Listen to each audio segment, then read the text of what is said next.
The Russian hackers behind the catastrophic SolarWinds cyber attack last year are apparently back at it. The latest online assault appeared to target U.S. government agencies. The Biden administration is downplaying the latest wave of hacks, and many think that might be the wrong move, given that he's just weeks away from his first meeting with Russian President Vladimir Putin since taking office. Cybersecurity expert Robert Johnston, who helped solve the 2016 Democratic National Committee hack, joins us now to talk about this. Robert, good morning. Thanks for being with us. Thank you. So Microsoft says that they targeted 3,000 email accounts across 150 organizations, the hackers did, mostly in the U.S. And at least a quarter of the hack targets reportedly involve international development and human rights work. What are they after? Right. So the Russian SVR, which is the sister organization, or the same version as our Central Intelligence Agency, is certainly back at it again since January of 2021. This organization objective is to collect intelligence, right? They're after emails, they're after documents, they're after internal sources of information. A big objective of Russian intelligence agencies is to collect information that can be used in operations called active measures, which are discrediting campaigns or smear campaigns that lower someone's standing in the public eye. These are the types of information that the Russian SVR would be going after. I think it's within the realm of what you would call normal or legitimate for a foreign intelligence agency to try and collect information from government organizations, from non-government organizations, or quasi-government supporting nonprofits.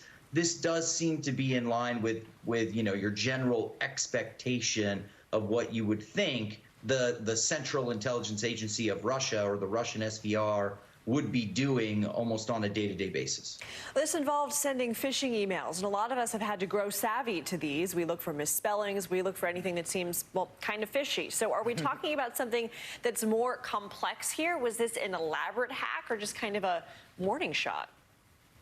This was a particularly nefarious hack in that the way they accomplished it is by using a well-known marketing email service called Constant Contact, which is also used by the USAID. They were able to compromise the legitimate account of a Constant Contact customer and then use that service to propagate phishing emails to these 150 different organizations and 3,000 individual targets. The reason why hackers do this is because it makes it easier to evade the defenses that these organizations may have in place. You're sending these phishing emails from what is, a trusted, legitimate source, and it's less likely that these phishing emails with the associated malware are going to get isolated by some kind of cyber defense that these organizations have in place. So it increases the likelihood of success, it increases anonymity, and it makes it a much more effective cyber attack campaign. Well, President Biden is set to have his first one-on-one with Putin in Geneva in a couple of weeks. And a lot of experts say that the administration's sanctions aren't enough to deter future attacks. Do you agree? And do you think the timing of this attack is a little too coincidental, being so close to that meeting? The United States, for several administrations now, since Obama, Trump, and now the Biden administration, have tried to use sanctions to deter cyber activity. I think this administration, the Biden administration, had a particularly weak showing with the response to the SolarWinds hack. The sanctions that they levied against the Russian Federation for this drew laughter out of their president when he was asked about the effects of those particular sanctions.